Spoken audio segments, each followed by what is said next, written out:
an unreasonable risk and consciously took a chance of causing death or great bodily harm to George Floyd. And the way it's written in Minnesota law, they call it culpable negligence. And again, that is not that he had to intend to kill George Floyd, but that he took actions that an ordinary and reasonably prudent person would see could cause death or injury to George Floyd. So now that we have a verdict, I want to talk about the arguments during the trial that, in retrospect, appear to have led this jury to a unanimous declaration of guilt on all three counts. And I wonder if we should start with the prosecution. Which prosecution argument and which prosecution witness seemed to land the hardest? You know, Michael, I wouldn't say that there's any one single witness who landed the hardest. I think the strength of the prosecution's case is that it really had this cumulative effect where my opinion was that no force should have been used. Police officer after police officer.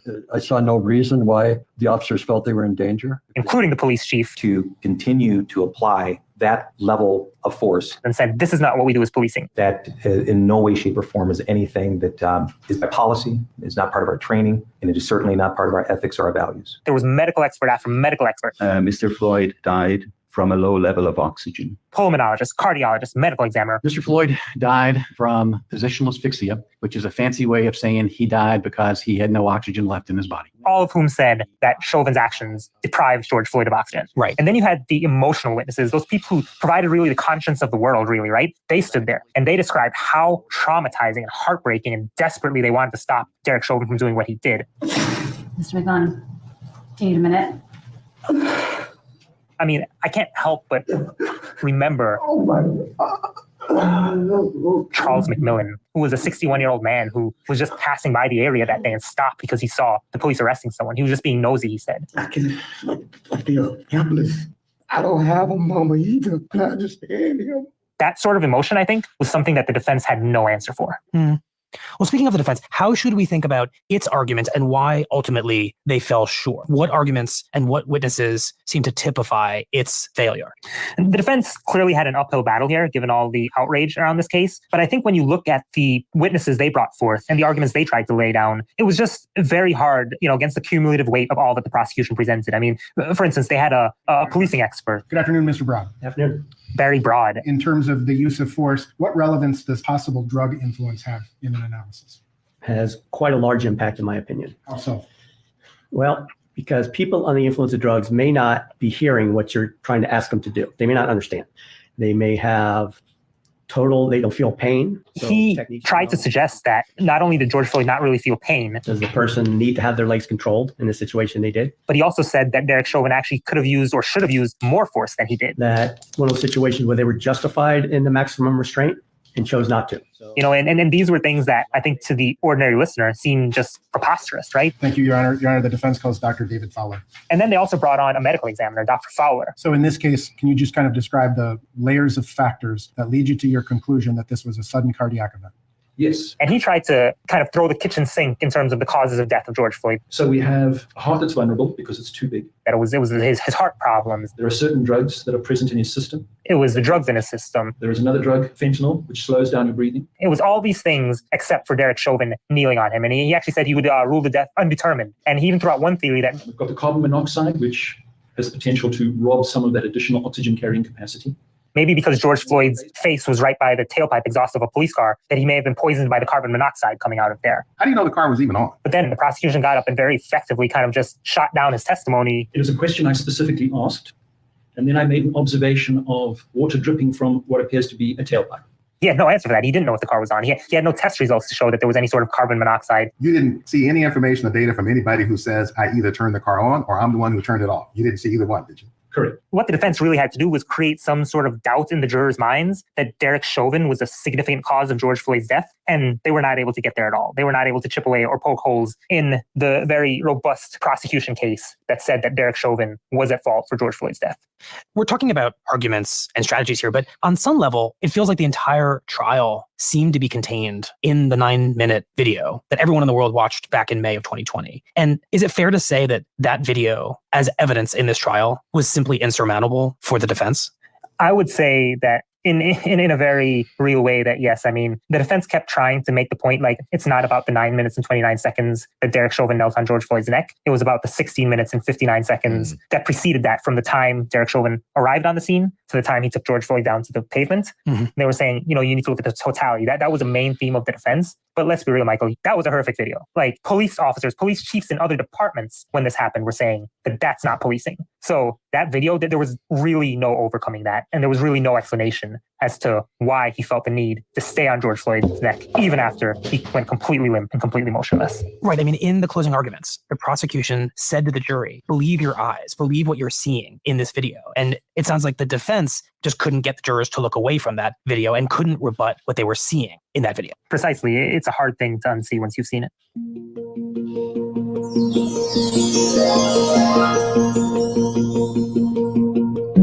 We'll be right back.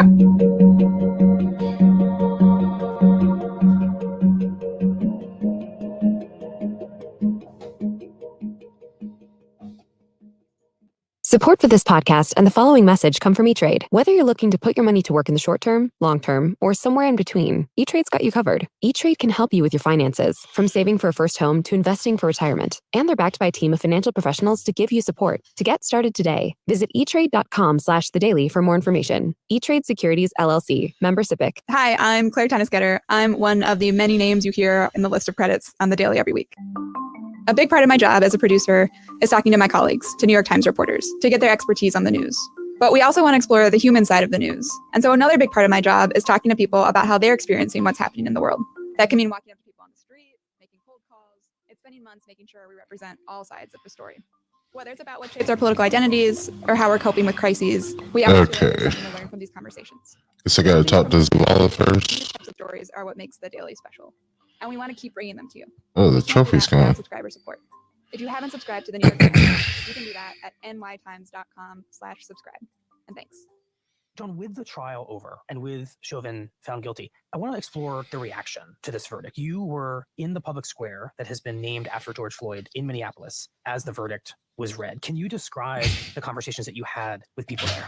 The first thing I did when I got there, even before going out into the crowd, I went into Cup Foods, which was the store where George Floyd was shopping right before he was killed. It's the place where he was alleged to have spent a fake $20 bill that got the police called on him. Right. And I ran into this guy, Billy, who is one of the co-owners. He owns it with his brothers. He's kind of like this burly guy with this, big beard, and his fingers are clasped, and he keeps like twiddling his thumbs. You can tell he's very nervous. He's like, "We're closing, man. Like, we're getting out of here. It's not safe." And he was just like very worried about being around, because as we were in his store, at first there was maybe a couple dozen people outside, if that, most of the reporters at first. And then as, it got closer and closer to 4 o'clock when the verdict was supposed to be read, it just grew into like hundreds of people. And Billy just wanted to get out. He wanted to have nothing to do with that. So that to me was just really a sign of how anxious people were.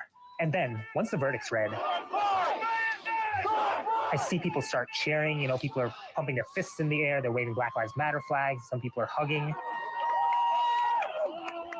And I remember going up to one woman, Janae Henry, and she just had tears falling onto her black face mask that she was wearing. I'm super grateful.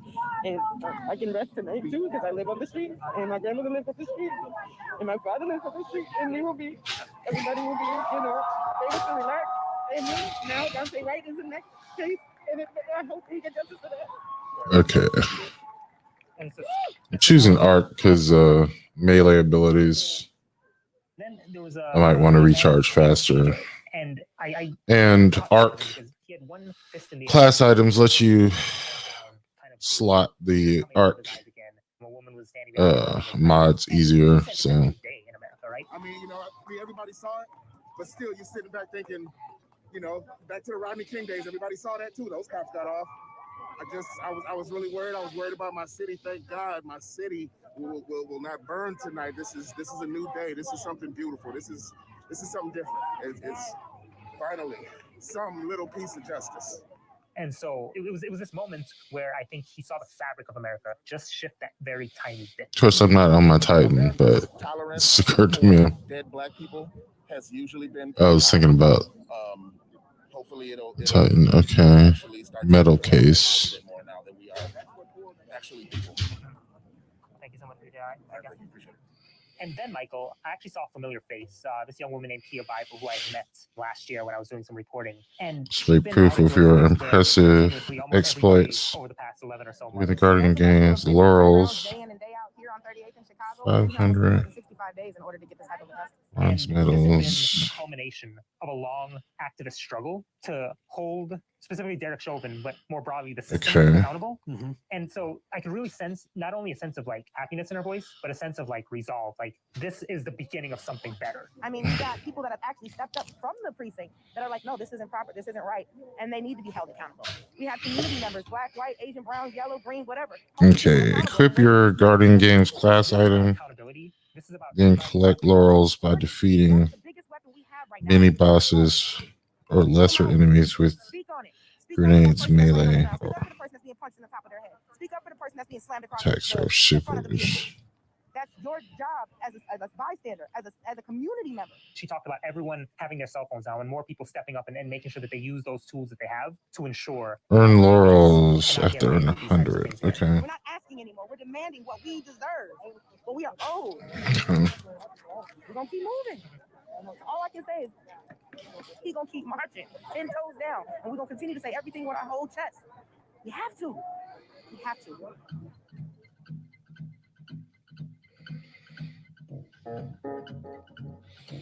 Jesus Claus Glimmer. John, from the start, the context of this trial was years and years and years of police. I've probably been to get solar for And so even though the jury in this case, the hunter. Anyway, to speed up my grenade region. render a verdict on Derek Chauvin, right? And not anybody else, not the whole world of policing.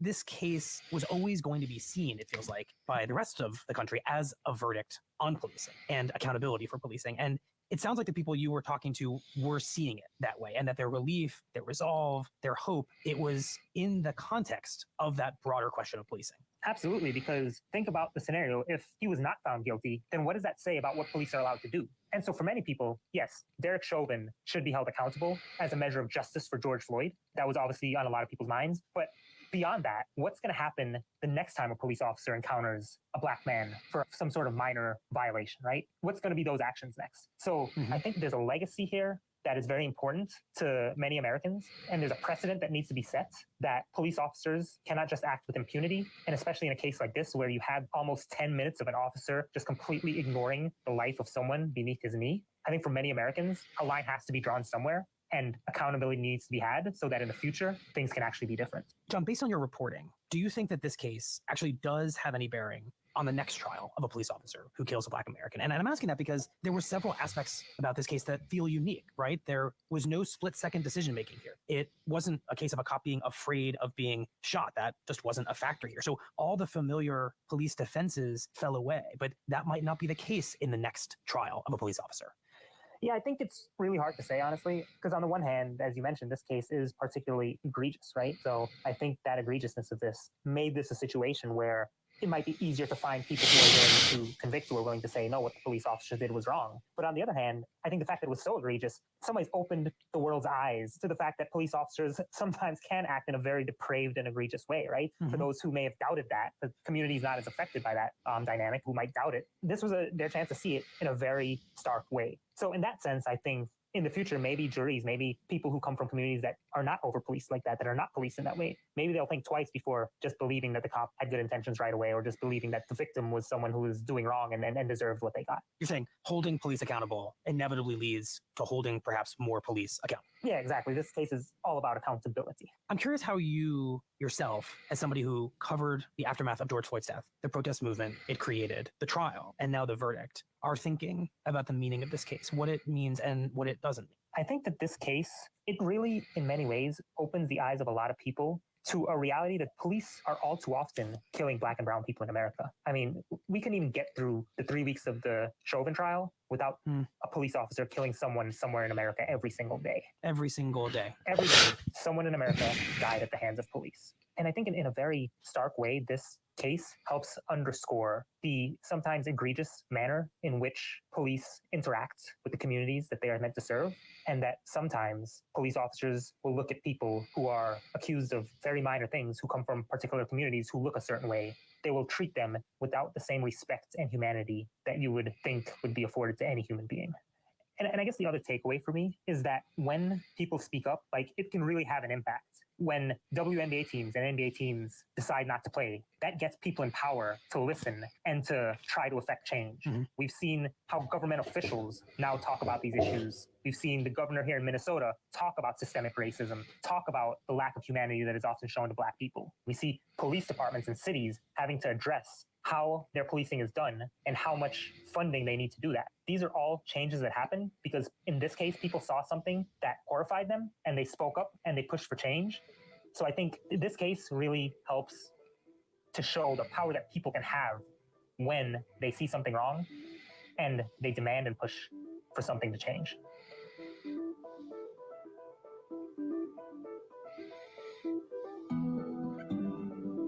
Thank you, John. We appreciate your time. Thank you.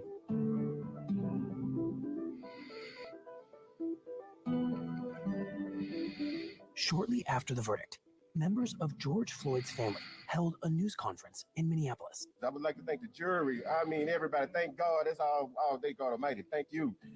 And you know what, people? We're not done yet. I'm going to put up a fight every day because I'm not just fighting for George anymore. I'm fighting for everybody around this world. We know we'll never get George back. And that's the sad part. But we are fighting, and we're going to continue to fight because we've all individually and together as a family had that conversation that if we could have been there with George on that day, there probably would have been more than one day. Oh man, I'm just grateful. I'm grateful that my grandmother, my mother, my aunts, they just got to see this history made. I'm even great. I'm grateful. My brother's not here. I'm grateful and I'm proud of him. I would salute him at every day of my life. I would salute him because he showed me how to be strong. He showed me how to be respectful. He showed me how to speak my mind.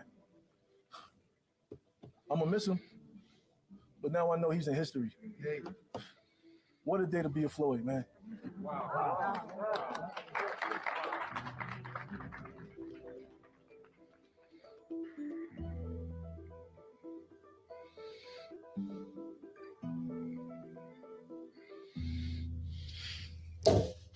We'll be right back. Do you need a modern infrastructure to address your most demanding artificial intelligence and machine learning needs? Supermicro delivers better, faster, and greener server and storage systems to optimize your AI and ML workflows. Do your users demand fast access to company data? Do you want to outperform your competitors with more insightful business decisions? Supermicro systems featuring Intel processors deliver AI-optimized performance, reduce environmental impact, and save on your energy costs. Learn more at supermicro.com. Here's what else you need to know today. On Tuesday, the European Union declared that the benefits of Johnson & Johnson's single-dose COVID-19 vaccine outweighs the risks and called for a warning label about a possible link between the vaccine and rare blood clots. Soon after, Johnson & Johnson said it would resume the rollout of its vaccine in Europe, which it had suspended after the United States discovered 6 cases of blood clots in women who had received the vaccine. Distribution of Johnson & Johnson's vaccine in the US remains paused, but the EU decision raises the possibility that American regulators may soon follow the same path by lifting the pause and requiring a warning label. Today's episode was produced by Jessica Chuck, Michael Simon Johnson, Rachel Quester, and Asta Chaturvedi. It was edited by Paige Cowett and Lisa Chow, and engineered by Chris Wood. Special thanks to Shyla Dewan.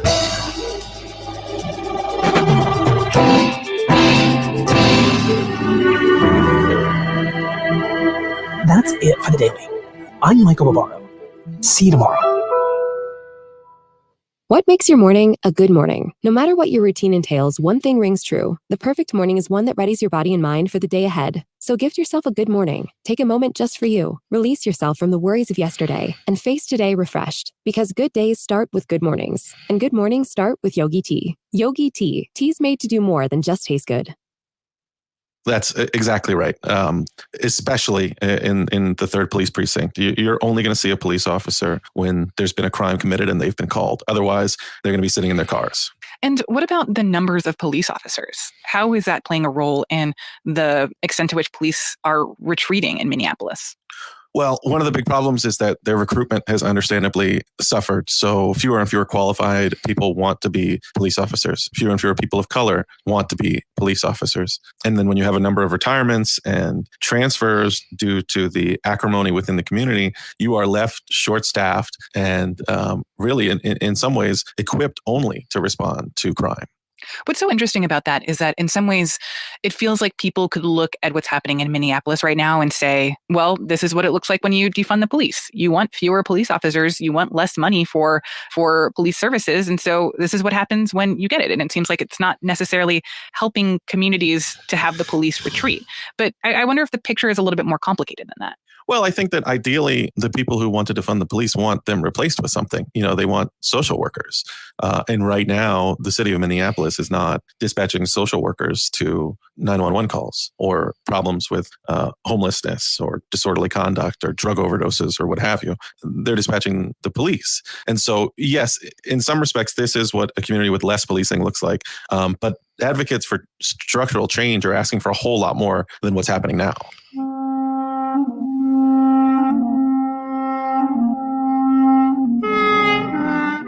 So it feels like if you're sort of presented with the option of lean into more policing or defund the police and replace it with something else, like what's happening in Minneapolis right now is neither of those. It's sort of defunding the police, but in a haphazard, disorganized way that doesn't actually institute a new model for how policing should be. And put stress on existing officers who are then sent into very tense situations where they must interact with people who no longer have any faith that they're going to do the right thing. I don't think I'm revealing anything that's shocking, and that there has been quite a bit of trust that's been broken between police and the communities that they serve, and this helps to create another route, another line of communication that we very much need.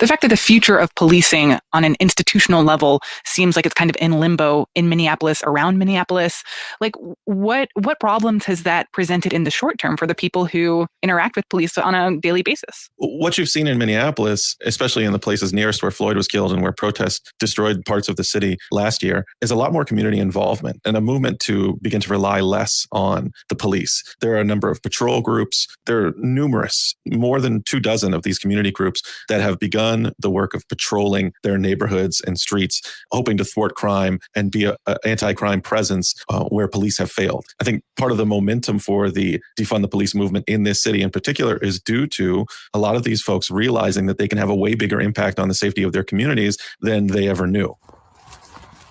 They know when they see me that I can definitely handle the situation most likely better than they can. Mm-hmm. So do you think, what percentage of the residents know you? Oh, I want to say like 80%. And are there a lot of kids? A lot of young families? Yeah. One group I wrote about, the Protectors of Little Earth, they started patrolling their community, which is predominantly Native American, on the second night of protests. And they kept doing it through the fall and now beginning again here in the spring, where they typically see a rise in violent crime. And they found that they can be a productive deterrent to violent crime and prostitution and all these sorts of things that make their community or give their community a bad reputation. That's Holy Rosary Church. They help us a lot with feeding our community and feeding the entire community, the homeless community. Mm-hmm. They do feedings, dinner, 4 days a week, free. Okay. So a lot of our families eat there. You see where that sign says Little Earth? Yeah. That's where our community begins. Okay. They used to have like a school building right there. Tell me more about this group and also about how you first heard about them. Like, where did this come from and how does a community just go about the process of starting to think about policing itself? Well, I heard about this group after speaking with Margarita Ortega, who's running for city council, who is a member of the Protectors and works in the community center at Little Earth. We have over 1,000 residents, around 500 kids. Okay.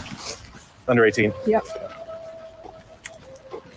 So you're about to see our community once we go around this corner. Okay. And you're going to say, like, wow, it's a big community. So just don't feel all overwhelmed. Okay. One of the things that you notice really quickly is that people seem to know who they are, and not that they're afraid of them, but they carry a certain amount of respect. What was really unique about this group is that they had all ages. They had teenagers all the way up to senior citizens. In the summer, some of the elder women were able to successfully thwart gang activity around a community meeting place for teenagers, which is a bridge that connects two different parts of the community that runs over a high traffic road in the city. And they were able to discourage gang activity and impose an unofficial curfew in this area, which was something police had not been able to do since the emergence of some of these Native American gangs. And what does the process look like for recruiting people to be a part of this? Who are the people who are members of this internal security force? Yeah, I mean, you could call it that. That is the job that they do. A lot of the volunteers are people who already work for the community center, but some of them are just everyday citizens who, finish their 9 to 5 and then come and patrol the neighborhood at night from 10 p.m. to as late as 3 and 4 in the morning on some nights. Their only respite is the wintertime when violent crime is down. But on summer nights, you can expect multiple shootings per night in Little Earth. And when you talk to the security people who monitor the cameras in the community, they see a real impact in curbing violent crime when these people are patrolling. But they're not trained police officers. And are they armed? 2 of them are armed. And this is a group of, a rotating cast of more than 40 people. So for all intents and purposes, they're not armed. And they've run into a handful of incidents where I'm sure they wish they were armed. During the protest, one of the men was shot in the backside near a roadblock that they erected. So you do have instances where they run into violent offenders, and you would rather have a police officer in that situation, obviously. But those incidents have been few and far between. For the most part, the protectors are happy that they're not armed because they feel like their presence de-escalates situations, whereas police presence escalates it. Oh, that's so interesting. What do those types of interactions look like with a person who is not a trained police officer and not armed usually, but instead like a member of the community? Like, how do those moments unfold differently? Well, the community is so small that a lot of people know the protectors personally outside of their role as this independent security force. So depending on who the protector is and what level of influence they have and really how old they are, you get different reactions, which is why they like to have older people in the group. You can imagine that this is pretty unique to this community, this aspect of it being Native American. There's a certain amount of reverence and respect paid to elders in Native American communities that doesn't exist in a lot of other American communities. So you see the respect these women especially get in these situations, and how they're just a calming presence in a lot of ways. And how effective are they? Like, can you look at crime data from now versus a year ago or 2 years ago and argue that these people might actually be able to do a better job of keeping things safe than police officers previously did? Well, one of the more difficult things about looking at this group and writing the story is that there's really no way to quantify the impact that they have at the moment. Last year, with the retreat of the 3rd District Police, that district was especially violent in the summer following the Floyd protests. And then you have the winter, which is so cold in Minneapolis that a lot of violent crime dissipates almost completely. And now you have the first spring and summer approaching after the year after George Floyd. So I think a really effective way to look at it would be to take a look at the results of this summer compared to perhaps 2 summers ago. There's not really a good barometer yet for measuring the effectiveness of these groups. Everything that I was told by the people who monitor the security cameras, on the other hand, suggested that they were doing a great job at curbing violent crime. There's just no way to quantify it right now. I'd love to hear more about the security cameras. Like, how does that play a role in what they do and how effective they can be?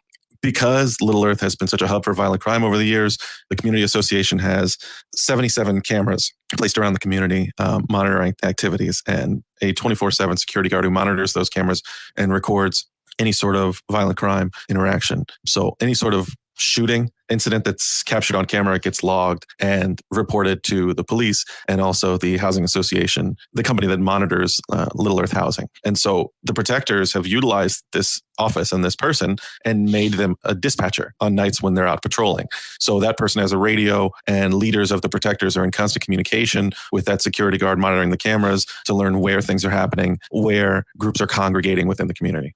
But what power do these protectors actually have, right? Like, they can certainly know what's happening in the community and be aware of conflicts and maybe go talk to people. But if they can't make arrests, can they really be effective as a replacement for police? Well, in several ways, no, but in several really important ways, yes. They've been given Nexalone and Narcan by local hospitals in order to treat drug overdoses, opioid overdoses. And all of them are trained in CPR. And so they've saved numerous lives over the last year because their response time is so quick compared to the police. They've also had an impact in terms of calming situations down before the police arrive. So you can imagine a domestic disturbance where the Little Earth protectors arrive and begin to mediate, and then the police arrive, and how different the police approach can be once the protectors are already there calming the situation and giving them a rundown rather than the police coming in cold. One of the reasons the protectors exist was a federal grant that was provided beginning in 2016, which was meant to study the relationship between the Little Earth community and the police and also build a better relationship. And money was set aside and utilized to build a group of community organizers whose focus was public safety. And that group of people then transformed into the protectors once George Floyd was killed. Would you say the program was a success? Oh, very much so. Yeah. Especially in being able to empower our residents. We wouldn't have the patrol and we wouldn't have so much emphasis on having resident input if we didn't have that grant. Like that grant helped. And so the relationship with the 3rd precinct specifically was improved, but it wasn't great overall. No. Yeah. But you would say it was improved. It was improved. Okay. It wasn't like the best it could be though. Like we would want it to be. But you got to understand, police reform has been tried since 1930. You know, like people have tried to reform the police for many generations. And reform only implements small bits of changes, right? When the entire system is founded on racism, when you have a foundation that is supposed to like only address people of color, you need to create a new one. Could you guys ever see a future in the city where, you know, as a result of this whole defund the police movement, they say, you know what, you just have your 10 cops and they report to both the city and the community. What do you think I'm running on? I'm an abolitionist to create that. Yeah. I want a police force that is accountable to the community, and I want to see it that way. And the only way I can do that is by taking that system and removing that one and creating a new. Right now, the laws are set that by the population size, there has to be a certain amount of police for that population. And what do police think about the protectors? Do they see them as allies, or do they see them as like people who are trying to do their job, but not the way that they think it should be done? You know, I think it depends on which cop you ask. I think they have good relationships with several officers who patrol the community and bad relationships with others. You know, with some officers, they work as allies. With others, they work as monitors, where they're watching the police once they arrive to make sure that no abuse happens. So from what you have seen from the Little Earth protectors and how they are thinking about policing or providing safety in their own communities, do you think that this is like a model for what a world without police or a world with less police could look like? You know, I do think it's a model for what a world with less police can look like, but Little Earth and Minneapolis as a whole, it's a very unique situation. The death of George Floyd and the graphic nature of that video, the upsetting nature of that video, mobilized hundreds of people to care about their communities and care about community policing and the community relationship with police more than they ever would have. And that level of tragedy brought about a level of interaction with policing that no other city has. So I think that this model could have success in Minneapolis, but could it in other big cities where people aren't as invested? I don't know. I think one of the failings of police reform over the years has been, you know, what people have described to me as this swinging pendulum of public opinion, where at one time you may have folks calling for a defunding of the police or a transformation of the police department into something that is more community oriented. But almost just as often, you have spikes in violent crime, spikes in drug dealing, and that where you have citizens calling for a more active police force, a more progressive police force in terms of rooting out crime. And as a consequence of that, that reform effort gets stalled and the pendulum swings the other way until you have something like George Floyd's killing or any number of these high-profile violent police killings And then those same community activists who wanted police to be tough on crime are now calling for a more compassionate police force. So, maybe that pendulum has swung the way of police reform one final time in American history. And now you're going to begin to see real change. But, I'm not holding my breath.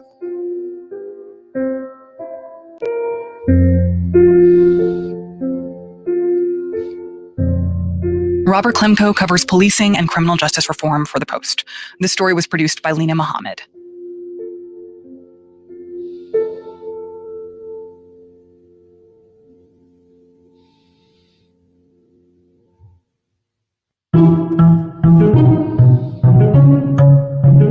That's it for Post Reports. Thanks for listening. Today's show was mixed by Rennie Svirnovsky. Last fall, we aired an episode about the life of George Floyd. We talked to Floyd's family and friends and got a real sense of who he was, his dreams and aspirations, and how systemic racism affected all of it. If you haven't listened yet, now is a good time to do that. That episode was called The Life of George Floyd, and you'll find a link in today's show notes and at postreports.com. I'm Martine Powers. We'll be back tomorrow with more stories from the Washington Post.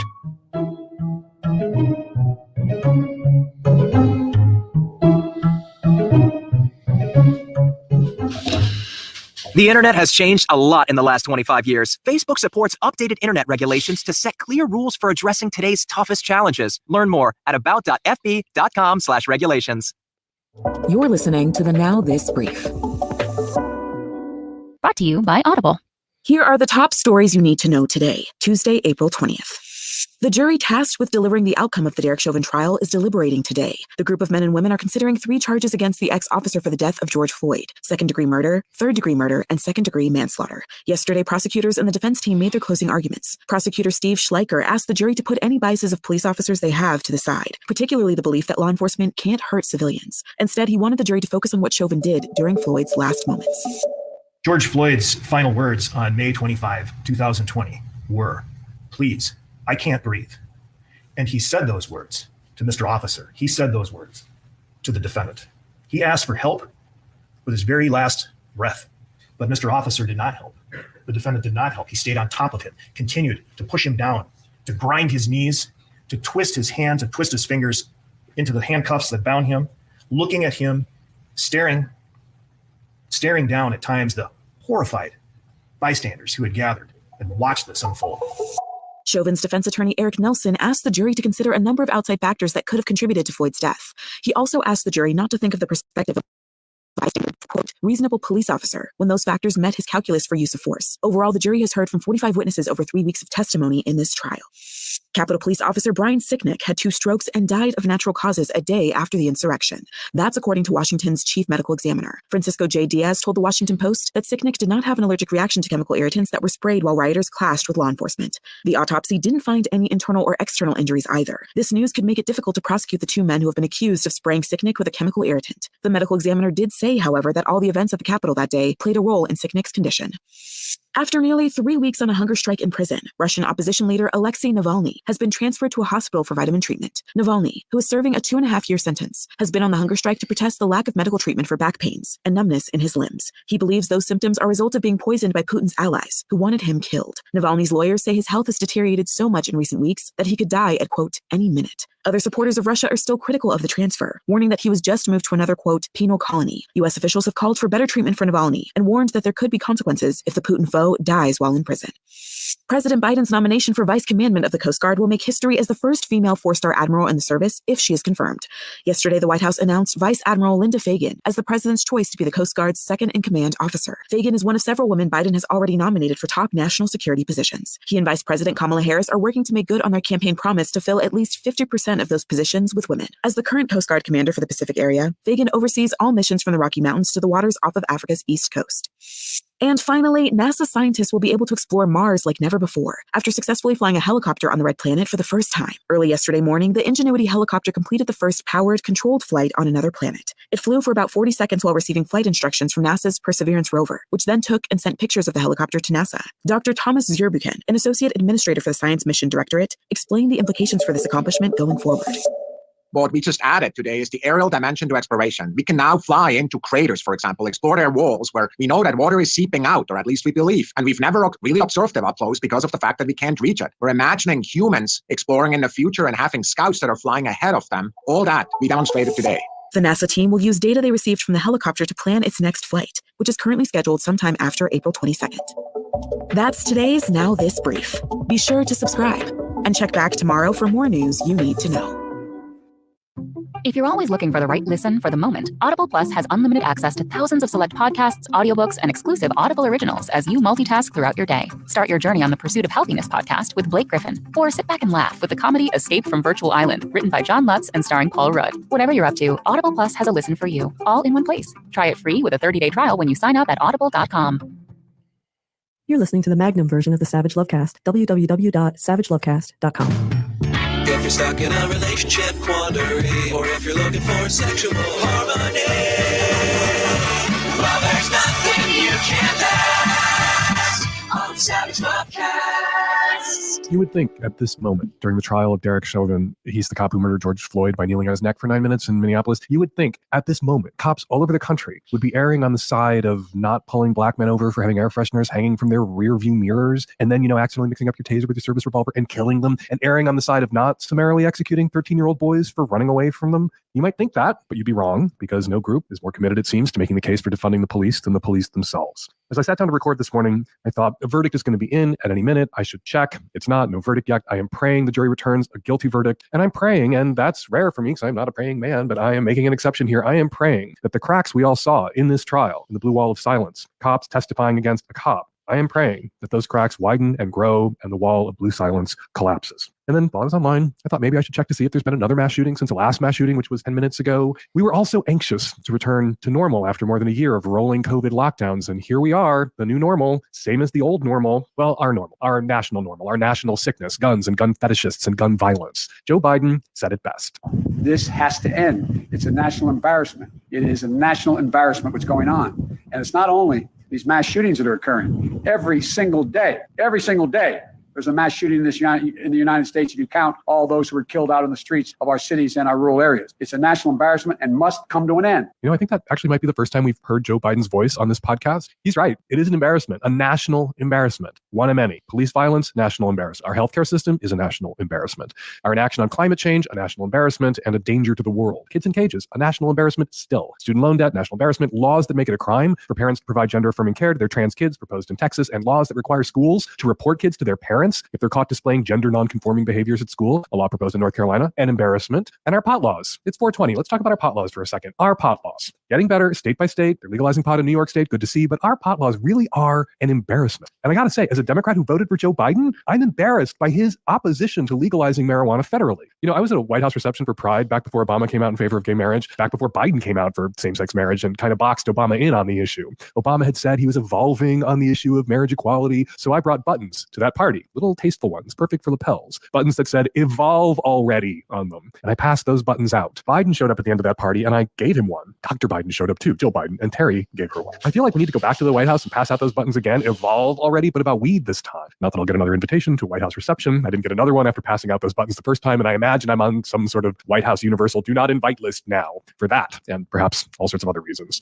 Like laws that allow cops to pull people over for having air fresheners hanging from the rearview mirrors or busted taillights, like stop and frisk policies, pot laws that criminalize recreational use of marijuana. Those laws give cops a license to stop, harass, confront, detain, have evidence on, and as we've seen again and again, kill people. People of color, black people in particular, are disproportionately arrested and prosecuted and thrown in jail for pot use. According to Normal, African Americans are arrested for pot possession at 4 times the rates of whites, even though both groups use pot at the same rate. In 2020, just in New York City alone, 94% of people arrested for pot possession were people of color in a city that is 43% white. If a cop can stop and arrest someone because the cop claims that person smells like pot, none of us are safe from police harassment. But let's not kid ourselves. These laws are really a license for the police to harass at will black and brown people. They always have been. They always will be, so long as they remain on the books. Recreational pot is legal in white Alaska right now, but possession remains a felony in Alabama, which is why we need action at the federal level to decriminalize, legalize marijuana in all 50 states. And it's a fucking no-brainer, low-hanging fruit for a Democratic administration. 80% of Democrats support legal weed, as do more than 50% of Republicans, 55% in some polls. It'll be embarrassing, to borrow that word from Joe Biden, it will be very embarrassing if Democrats can't get this done and can't get it done now.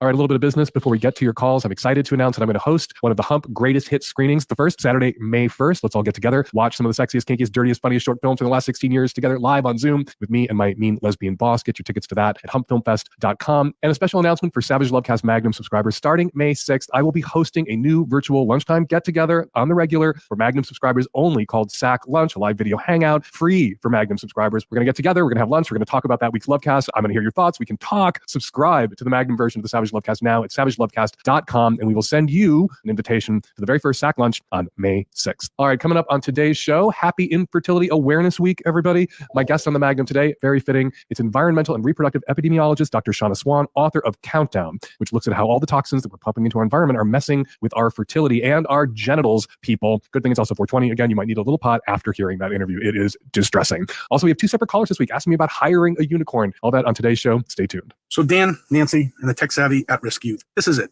This is my quarantine sex success story. I'm married to a woman I met many, many years ago, 30 years ago, and we both really liked sex, but we were not clicking. We could not figure out a way to make it work properly for both of us. A couple of days ago, not a couple of months ago, now it's been about 8 weeks, I brought her this idea of FLR, female-led relationship, where she would be in charge. Dan, when I tell you she took to it, she jumped right in. She has decided, and let's be clear, I asked her, that she would very much like hugging. She's already talking to Will. Our sex life has gone from once a week and kind of begrudging to a daily tease fest. She's coming to bed at the end of the day, waking me up because I have to get up earlier than her most days so that we can have sex because she's so turned on by all these ideas. We're talking like we've never talked. We've turned the TV off. We can't wait to spend more time with each other. This is, without question, the greatest time of my life, and I've never been happier. And I wouldn't even know what I wanted if it wasn't for you. Thanks, Dan. There are success stories, and then there are crushing it stories, and it sounds like you two are crushing it. Anybody else out there who's curious about FLR, female-led relationships, and wants to do a little bit of reading before you start exploring, I'd recommend Key Barrett's books. Thank you for calling in. Thank you for sharing. If you want us to open next week's Lovecast with your sex success story, your success story,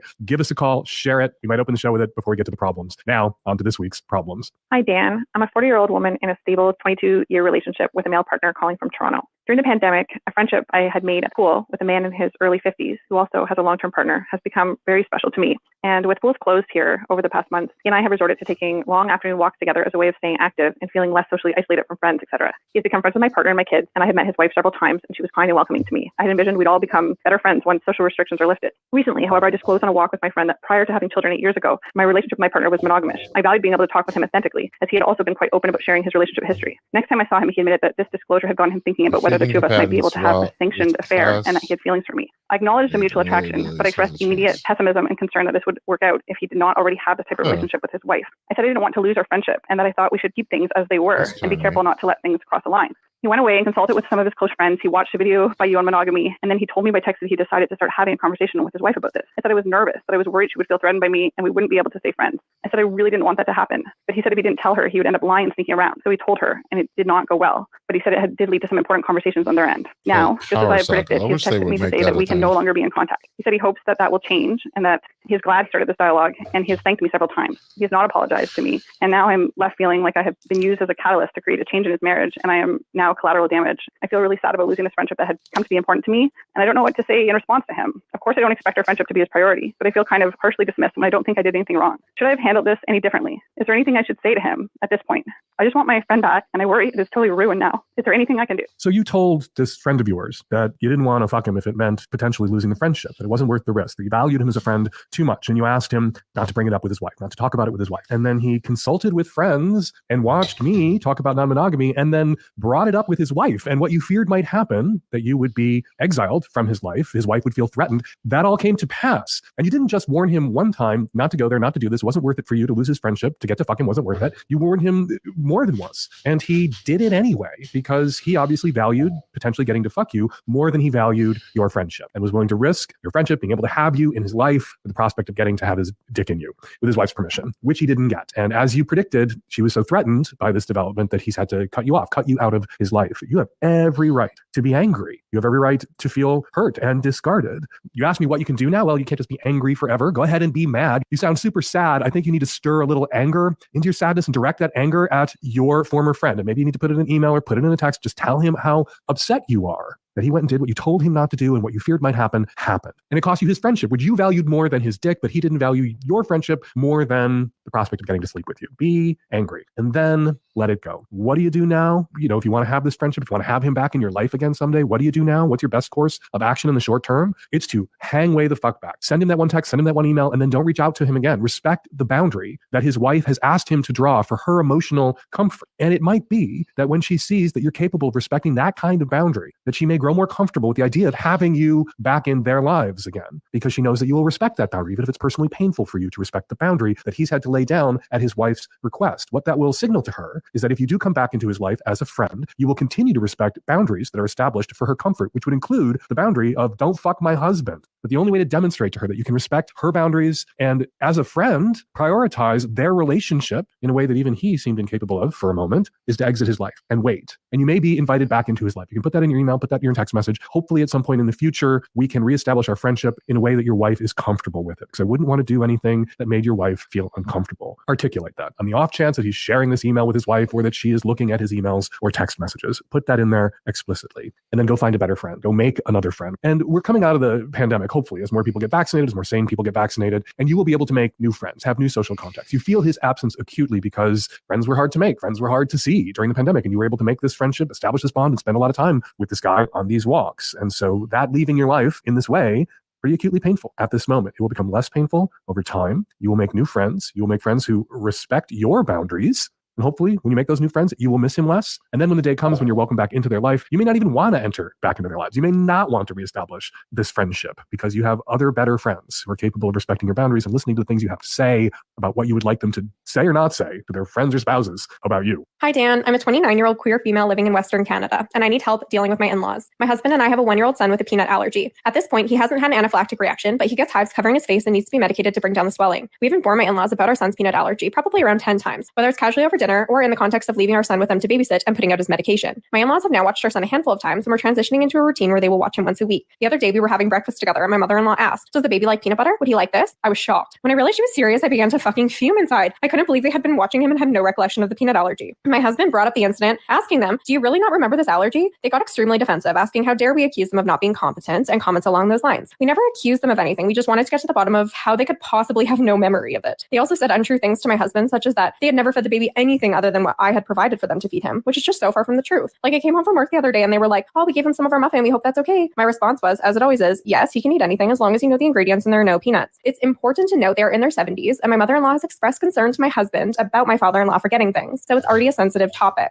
Leaving the conversation on a rocky note and understanding it is a tough subject, we gave it a couple weeks to determine how to move forward. 2 weeks later, we called them to touch base. The conversation went even worse. There were lots of tears once again. My mother-in-law said she doesn't feel comfortable saying anything in front of me anymore, specifically me, because I will nitpick and deem her incompetent. That's not even kind of fair to say, because I've never nitpicked anything they've done ever. In fact, this is the first time I've ever fucking brought up any concern I've had about them watching our son. They also mentioned they're worried we'll go and tell everyone and all their friends will hear about how incompetent they are. We haven't told anyone. Basically, they made it entirely about them playing the victims and even made comments to turn my husband and I against each other. I was hoping they would come back with an apology, maybe asking us to teach them more about the allergy so they're better informed moving forward. My husband thinks they're fine to watch our son and that if anything, it's a communication issue. This is possible. If I'm being honest, I don't think they've ever really listened to me, and there have been countless times where they've forgotten important things I've told them about myself in the past. Even though it's hurtful, I usually just drop it. But this time I can't. Dan, what do I do? We value our relationship and we want our son to have this quality time with his grandparents, but I'm also so frustrated. I know my in-laws love and would never intentionally harm their grandson, but I'm concerned. If we do come to the conclusion we don't feel comfortable with them watching him, it could very well ruin our relationship, and it would be heartbreaking. How do we come back from this? Please help. You sound like an anxious person. I'm not saying you don't have something real to be anxious about, but it's possible that your in-laws are picking up on and reacting negatively to your anxiety, your legitimate anxiety for the safety of your child. I think this is a job for your husband, maybe your husband and a doctor or a couple of YouTube videos, that he needs to really impress upon his parents that this is real and this is potentially life-threatening. And for him to do it on his own, to divorce it from their reactivity to you or your personality or whatever the ongoing conflict might be, or the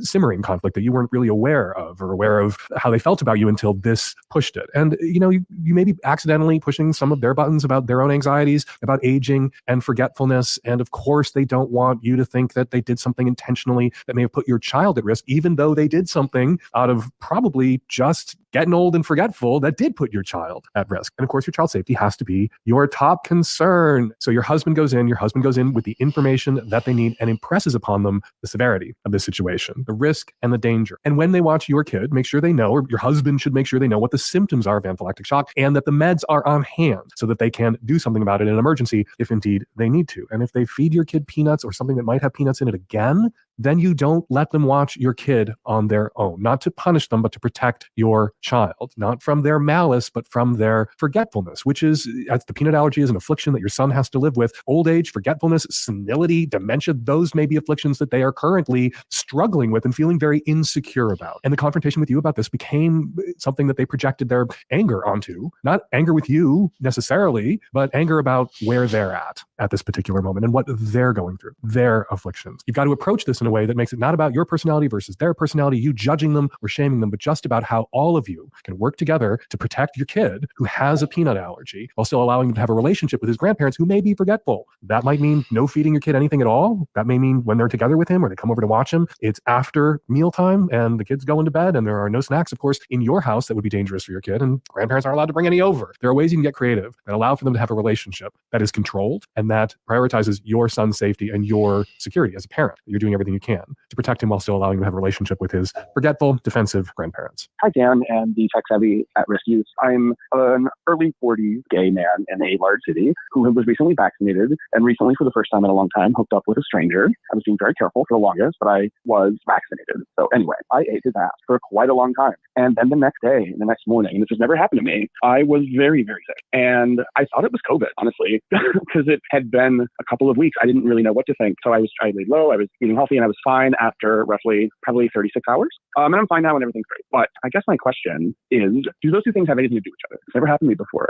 But it was also a super random thing to just be sick. I got vaccinated and then spent about 36 hours in bed. It really knocked me flat. I got the Johnson & Johnson one shot, no blood clots for me. I'm fine. But I was chills, aches, pains, blinding headaches for 36 hours. Totally worth it. I would do it again. Sounds like you got vaccinated and then 2 weeks later, you ate some ass. And then the next day, you got sick. 36 hours in bed for you at that moment. It's unlikely that that was a delayed reaction to the vaccination. Most people who've had the kind of reaction to the vaccination that I've had, who kind of got, I guess, mild case, as so our immune systems would kick into gear and protect us from more severe cases of COVID-19, happens right away. I got vaccinated in the morning. That evening, I started to feel crappy. You got vaccinated 2 weeks later, you ate some ass. The next day, you felt crappy. Could have been a coincidence. Also, could have been COVID. It takes some weeks for the full protecting effects of the vaccines to kick into gear. So it's within the realm of possibility that you got exposed to COVID and the vaccine wasn't giving you the protection that you needed or that it would ultimately give you in the end yet, and you came down with COVID. You might want to go get a COVID-19 test to rule that out. You can also, you don't list your symptoms, would have been helpful to determine what exactly was going on here. There are also things that you can expose yourself to eating ass,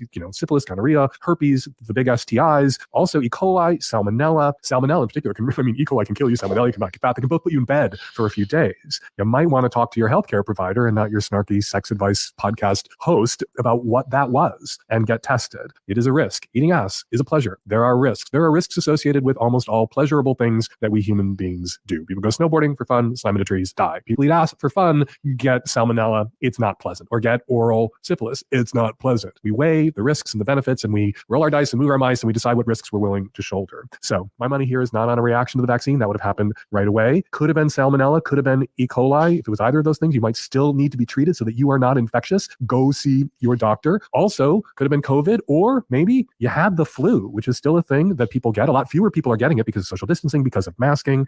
I for one hope that after we get on the other side of this pandemic, that masking sticks around. You see in Japan, people who have colds, people who have the flu, who have to travel, have to go to work, will wear masks to protect other people so they don't spread the infection. I would love that to take root in our culture and for people to take those steps to protect their friends and their neighbors and the other people who might be on the subway or bus with them when they're sick but can't stay home. So you called your sex advice podcast host. I'm glad you did. Thanks for the call. Now you need to call your doctor and make an appointment. Hi, Dan. Just wondering if there's any medically backed way for people to achieve natural, safe penis enlargement. Everything that anyone could ever research is heavily search engine optimized on the internet. It's all ads. There's very little evidence or this clinical studies seemingly dedicated to this. So I was just wondering if for natural, there's traction extenders, what is it? I'm sure there's a bunch of them, but like size genetic or like something like that. Can you have any doctor validate that any of these actually work? Are there any side effects? I'm sure sure tons of owners of penises would like to know. And not that I'm having any incredible need for such a contraption, but just curious. I want to say nothing works and you just have to accept the penis that you have. But the Mayo Clinic says that stretching works. You use the word traction. There are traction devices for penises. They're actually recommended to men who are suffering from Peyronie's disease, which is a buildup of plaque or scar tissue in the shaft of the penis and the erectile tissues that can cause a penis to bend or go off at an angle. And for most men who have Peyronie's disease, it's not a problem. But if it gets worse and worse, which it does in a small percentage of cases, it can make erections painful. It can make penetrative sex impossible. So there are these traction devices that are recommended to men who have Peyronie's disease that basically trap your head of the penis in the top and then you like crank it up and stretch it out. It's like a medieval rack that they would torture people on, but a little one for your dick. That can add half an inch, maybe an inch if you do it consistently and regularly, but only maybe. And these devices cost $500,000 and using them is really awkward and I imagine unpleasant and uncomfortable. So I would recommend instead wasting your money on lotions or potions or surgeries that don't work or interfere with function or putting your penis in a little medieval torture rack designed just for penises, that you accept your penis and enjoy the penis that you got. And if you want to bring in supplements instead of pills, instead of those kinds of supplements, bring in supplements, bring in the cavalry, bring in your fingers, bring in your tongue, bring in your forearms, bring in sex toys, bring in cock sheets, bring in strap-ons. There are lots of ways to play with having a bigger dick without torturing or maiming the genetic, biological flesh and blood dick that you were born with. Hi, Dan.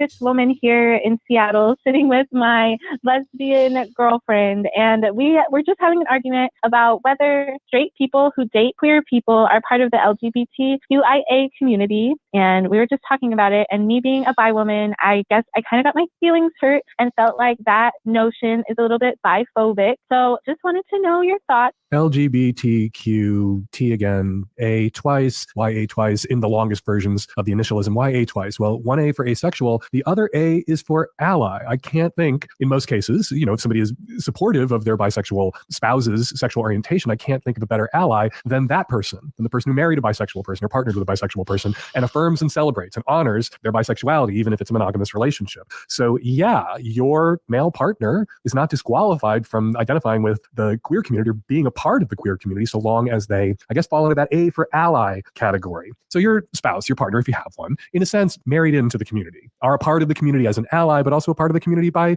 marriage, in the same way that your brother-in-law is a part of your family by marriage. So tell your friends to go and Google the longer versions of the initialism, and they will see for themselves that your husband counts and is a part of the community. And while they're on the Google, they should also look up the phrase gatekeeper. Hi, Dan, Nancy, and the Tech Savvy At-Risk Youth. This is a longtime listener calling from Toronto, Canada. I am a hetero cis female, 28 years old, and my boyfriend and I have been talking about having threesomes. He's interested in me and another woman, and I'm interested in him and another man. I think we've both decided that the best way of going about this is to hire a professional just to mitigate any jealousy issues, but also because I feel like I would be awkward around another woman sexually. Like I haven't really thought about having sex with women in that way, but I want to be a good sport for him. I'm hoping that a professional would help guide both of us through the session, make me feel more comfortable, include me really well, and also kind of just show me how to participate and make it fun for him and vice versa.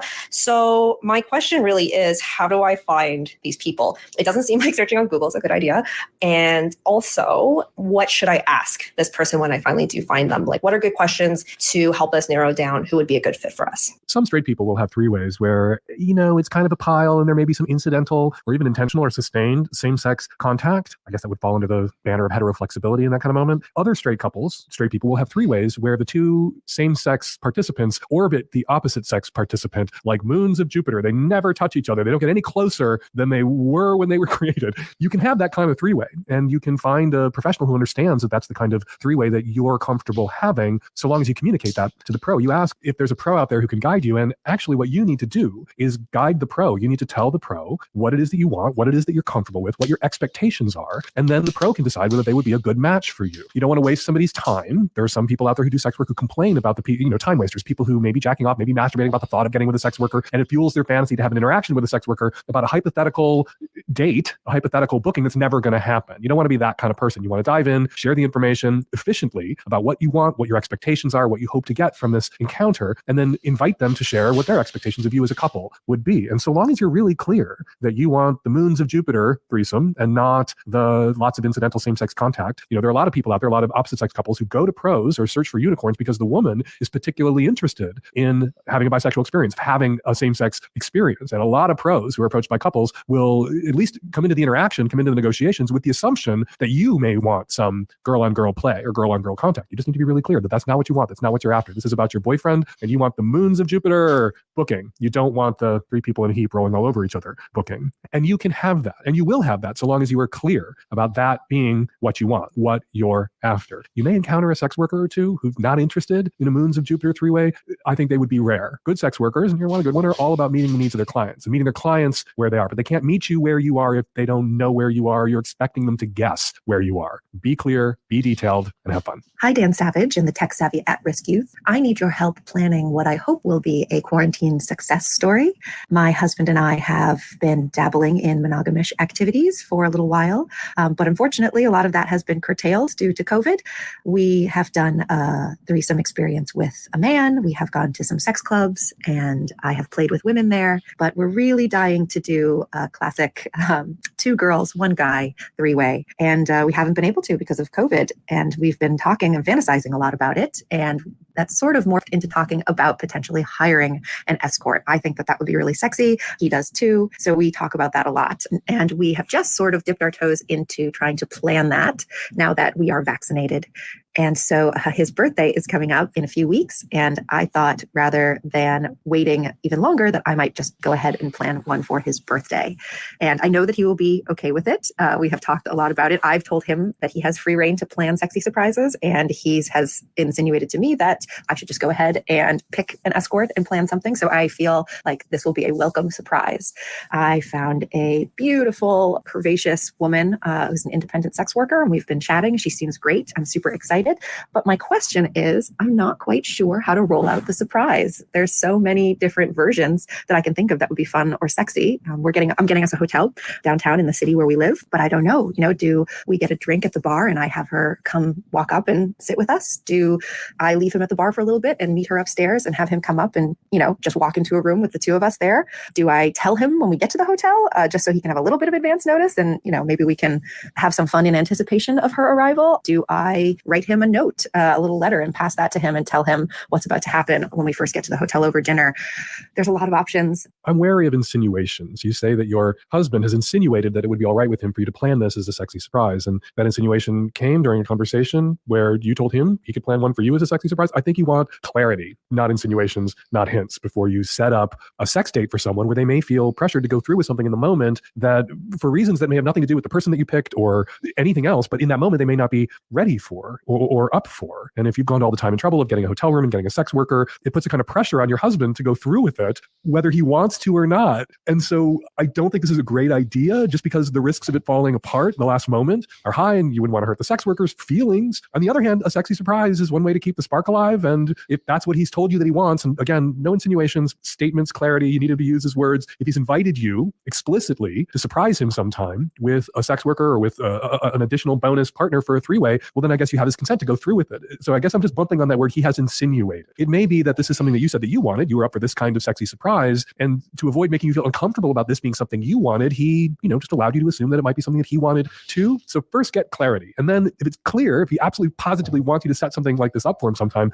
then you can go for it. I think part of what's fun about a planned 3-way, about, a date for a sexual adventure, is the anticipation of it. A surprise can also be fun and sexy, but telling him that morning, telling him over drinks before the sex worker arrives, that gives him some time to anticipate it. You know your husband better than I do.